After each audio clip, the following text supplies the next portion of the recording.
The most powerful, impactful, and essential technique to having godlike aim has been right in front of our eyes all along.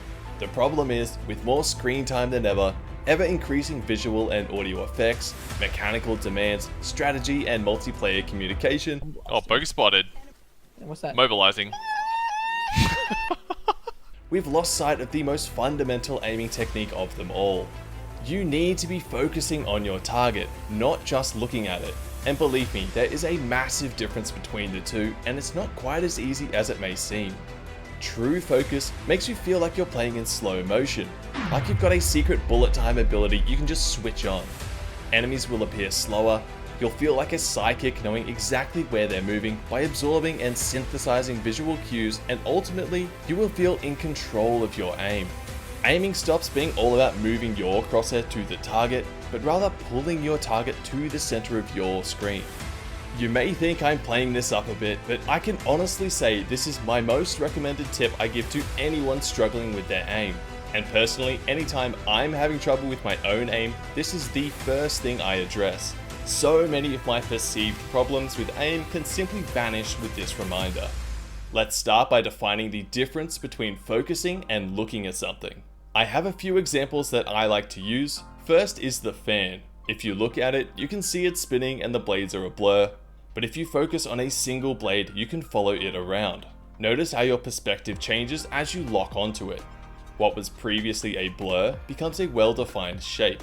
From here, maintain your focus when following it around, but start to explore with your peripheral vision.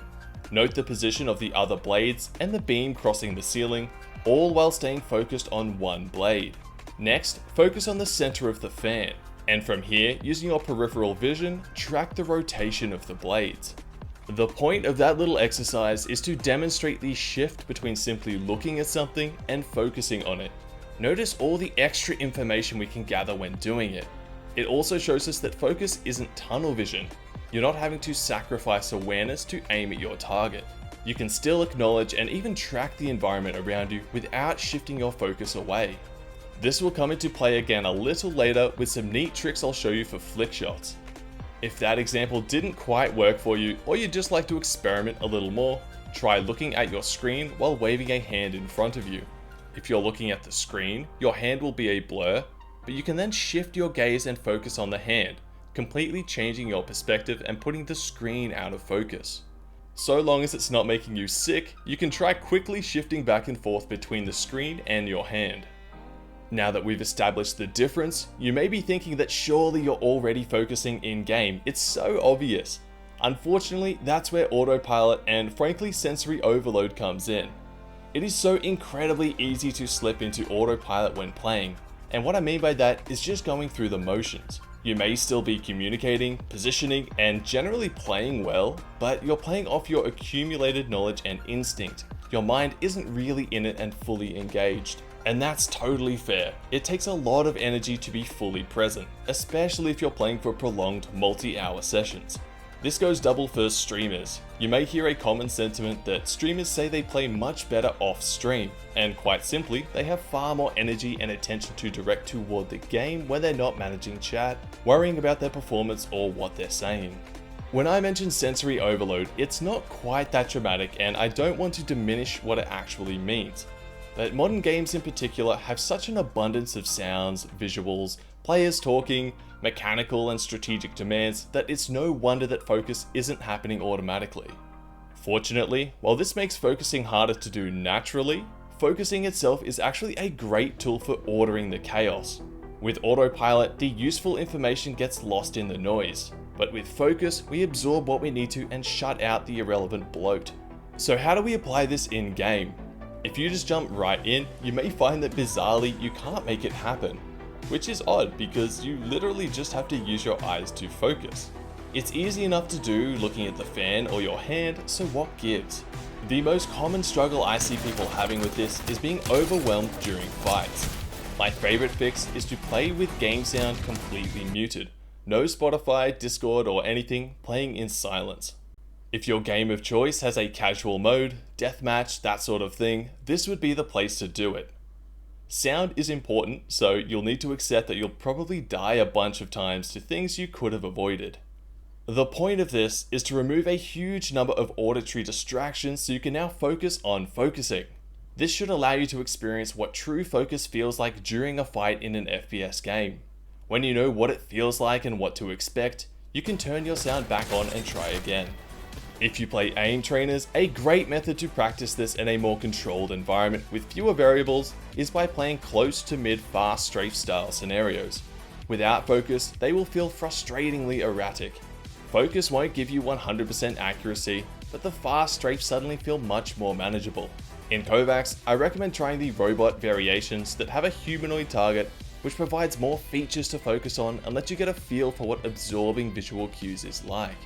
In-game, focusing lets you absorb information like a target's body position, angle, where their legs are facing, what objects or walls are around them, all of which let you know what their next moves are most likely to be. Instead of reactively flicking your crosshair back and forth, you can, for example, acknowledge that they've just changed direction in their strafe and will move in one direction for the next few moments, netting you some predictable and easier shots. When you get good enough at it, you can determine the width of someone's AD strafe after the first left and right movement. The vast majority of players will AD strafe at the same cadence of button presses. It's really hard to desync them without some serious conscious effort. This lets you track them predictively after this point, rather than having to wait on your reaction time to tell you that they've changed direction. Knowing what focus feels like is only half the battle. We still need to remind ourselves to do it. These are my two favorite techniques for keeping it top of mind, and both of them use the same strategy of piggybacking this idea onto an already established behavior. First, anytime I have negative thoughts about my aim, like wondering why I missed some easy shots or maybe my sense doesn't feel right, I remind myself to focus. Second, every time I manually reload, I remind myself to focus. Before long, these become habits. It's really difficult to summon the reminder to focus out of thin air, especially when playing these chaotic modern shooters. By attaching this reminder to other behaviors, you can automatically summon the thought in a non-intrusive way, keeping it top of mind without wasting energy or getting distracted. Generally speaking, the easiest way to go about this is to always focus on your target, not your crosshair or anything else. But if you're feeling a little adventurous, there are a few exceptions that can make your flick shots easier to land in certain situations. First is when you're holding an angle and need to react quickly. In this situation, I get caught out when scanning, I'm low health, and I know exactly where they are. Ideally, my crosshair would have been around the edge, but I didn't have time to move it, and by leaving it exactly where it landed, I have a moment to acknowledge where it is and how far I'm likely going to need to aim. My eyes are focused on the edge here because I don't know if he'll be able to peek his head up here or whether he'll have to jump to get line of sight on me. With my eyes focused on this spot, the Pathfinder jumps up and I don't have time to move my eyes to the head. So instead, I keep my eyes fixed to that same spot and use my peripheral vision to follow his movement. Much like in the fan example where we tracked the other blades while still focusing on the original one. This lets me flick up to the head for a clutch headshot.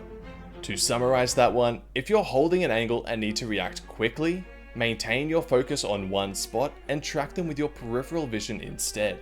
The second example is when you need to flick a long distance. This won't happen all too often, and usually it will happen when you're scanning your eyes around the environment and your gaze lands between your crosshair and the enemy. This clip was from a flickshot challenge I did, so I don't recommend aiming like this normally, though it does provide a good example.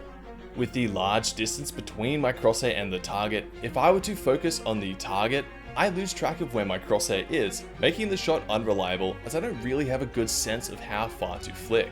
So instead, I focus on a spot in between the two, probably a little closer to the target as that's more important. While I'm focusing on this bit of nothingness in between, I can use my peripheral vision to determine my crosshair position and the position of my target, letting me perform a more well-informed and reliable flick shot. If you find yourself getting confused about when to focus on the target or when to choose a certain spot, just go for the target. The vast majority of the time, it's the correct decision. As you get more comfortable, these variations will come to you naturally anyway without needing to summon up the decision between the two.